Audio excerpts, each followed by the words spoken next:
Dividends and buybacks are the two primary ways businesses reward their shareholders.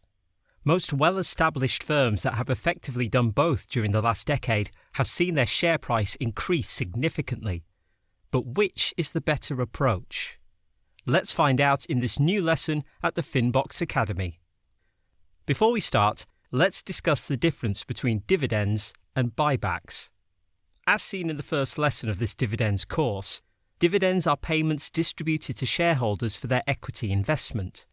They usually represent a portion of the company's earnings. On the other hand, buybacks occur when a company decides to repurchase its own outstanding shares. By reducing the number of shares in the market, shareholders who choose not to sell will see their ownership percentage increase. Just like dividends, buybacks are an effective way to compensate shareholders for their investment. Buybacks are more tax efficient since they are not taxed until investors sell the stock and realise the capital gain. Both dividends and buybacks have their pros and cons, so let's discuss them with some illustrative examples. Let's start with dividends. They are a great option for passive income. Investors receive the cash directly in their bank account without having to sell shares and reduce their ownership percentage. Furthermore, they represent a more predictable return than buybacks because although companies can choose to reduce or suspend the dividend at any time, they do so at the risk of a negative stock price reaction. For the same reason, dividends are not the most flexible solution for the company or its investors. Investors can't choose when to sell their shares and pay taxes as they can with buybacks. The company could cut or suspend the dividend, but that almost always leads to a very negative market reaction. Dividend income is generally taxed upon receipt of payment. If you plan to reinvest dividends in the same stock, a company buyback would be more tax efficient for you. To illustrate, let's imagine Boxfin Inc. has 100 shares outstanding that are each worth $1 a share. You own 10 shares or 10% of the company. If Boxfin decides to pay a dividend of $20 or 20 cents a share, you would receive $2 in dividends. Since dividends are subject to tax and your tax rate is 20%, you would be able to repurchase 1.75 shares and increase your ownership to 11.75%. However, if the company had spent the $20 buying back shares, the shares outstanding would have reduced to 80 and your ownership would have increased to 12.5%. Let's check buybacks advantages. The first one is taxation.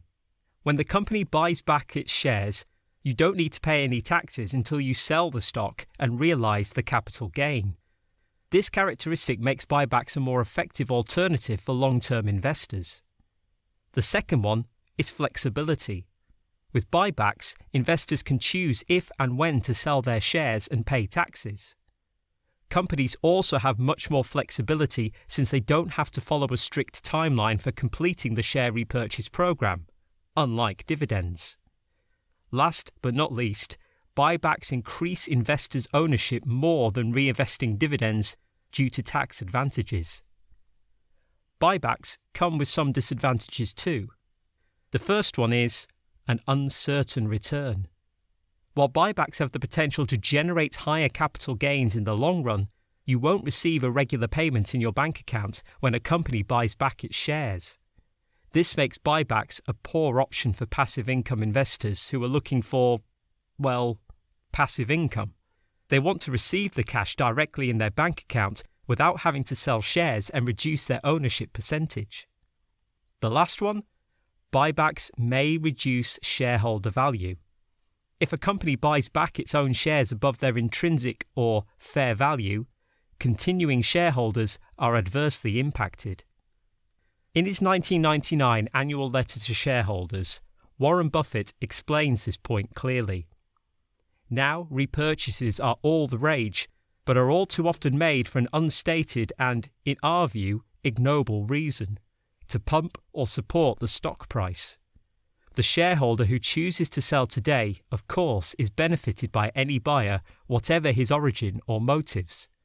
But the continuing shareholder is penalised by repurchases above intrinsic value.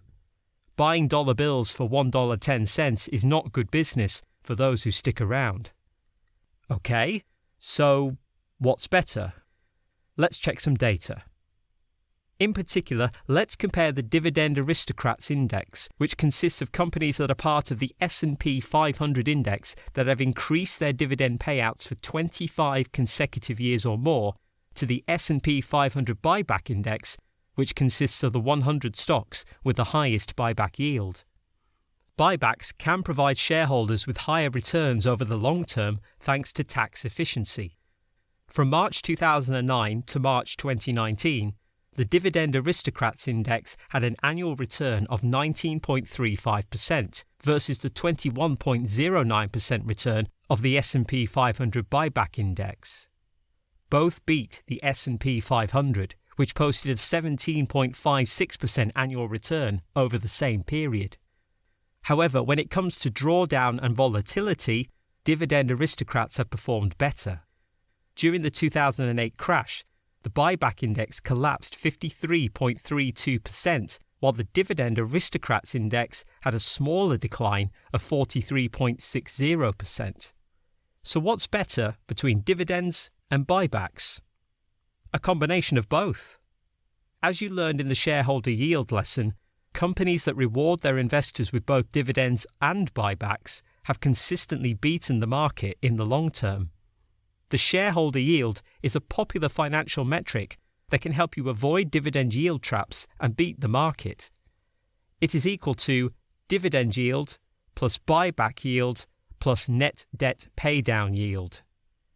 If you want to check how and why companies with a high shareholder yield have beaten the market, I suggest watching our lesson about that. Before you leave, don't forget to subscribe to the channel, because in the following days, we'll publish new videos with a lot of stats like the one you saw in this one that will help you improve your investment performance. See you at the next lesson.